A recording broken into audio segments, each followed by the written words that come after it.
Era justo lo que estaban buscando hacía tanto tiempo.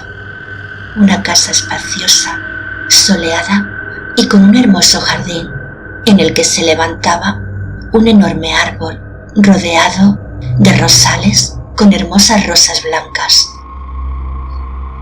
Y lo más maravilloso de todo, el precio. Resultaba increíble, pero habían encontrado el chollo de su vida. Ana y Juan se abrazaron mientras hablaban atropelladamente.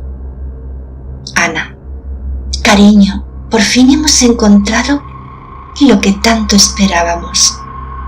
Juan: sí, nena, por fin podemos tener una vida plena en este lugar lleno de paz y naturaleza. Rápidamente se cambiaron de residencia. No esperaron a que venciera el mes de alquiler de su anterior hogar.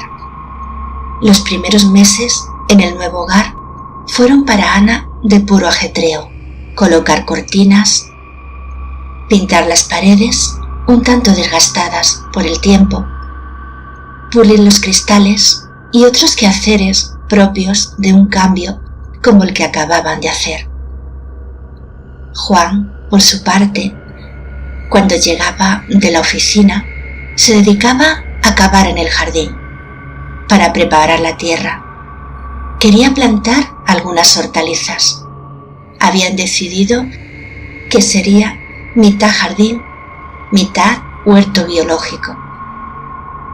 Así podrían cultivar sus propias verduras.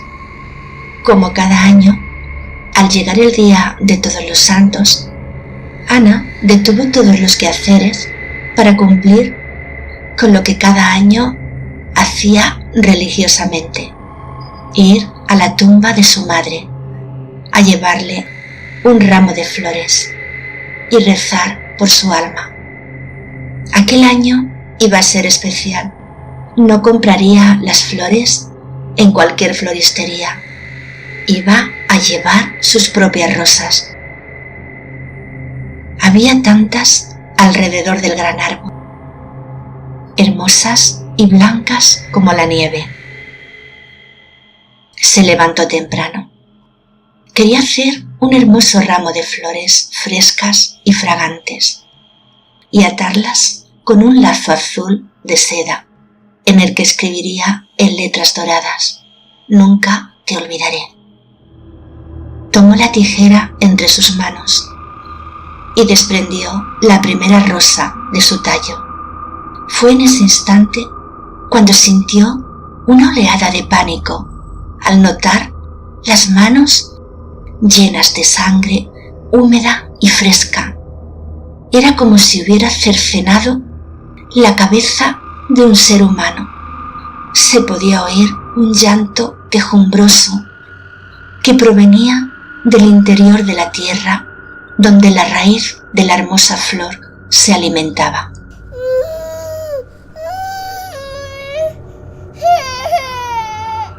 No podía ser. Esas cosas no podían pasar. Dominando el terror que sentía, tomó la tijera y se dispuso a comprobar que aquello era fruto de su estado de ánimos, a causa de aquel día triste en que iría a visitar la tumba de su madre. Cortó la segunda rosa. De nuevo se escuchó el llanto.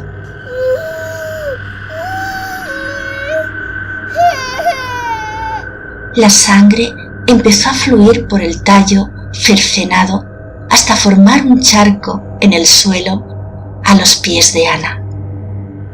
Al llegar Juan a casa, la encontró temblorosa en el sofá, con la cara blanca y un frasco de tranquilizantes sobre la mesa.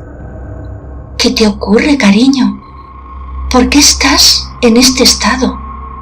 Ana lo miró con los ojos aún nublados por el pánico y con voz entrecortada intentó explicar lo sucedido. Ha ocurrido algo terrible. Las rosas del jardín están vivas Intenté hacer un ramo, pero empezaron a sangrar y a llorar. Juan la miró con ojos de incredulidad y casi gritó: «Ana, eso no puede ser.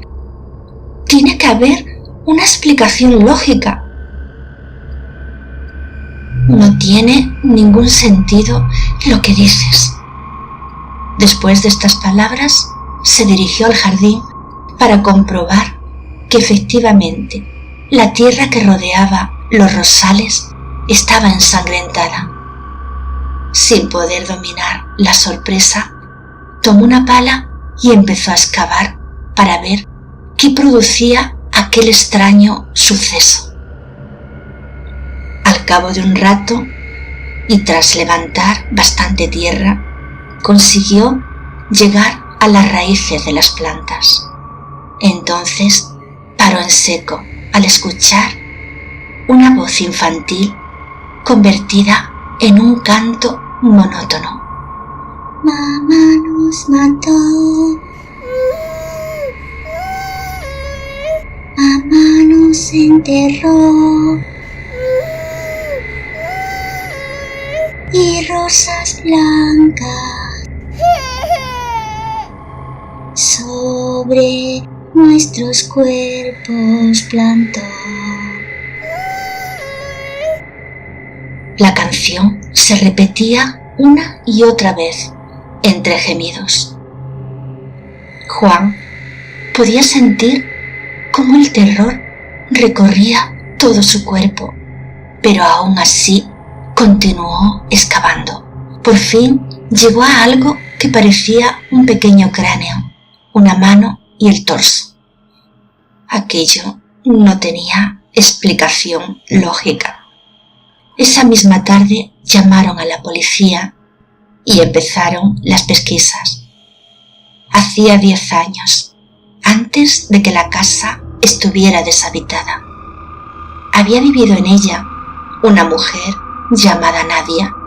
Tenía 3 hijos, 2 niños y una niña de corta edad.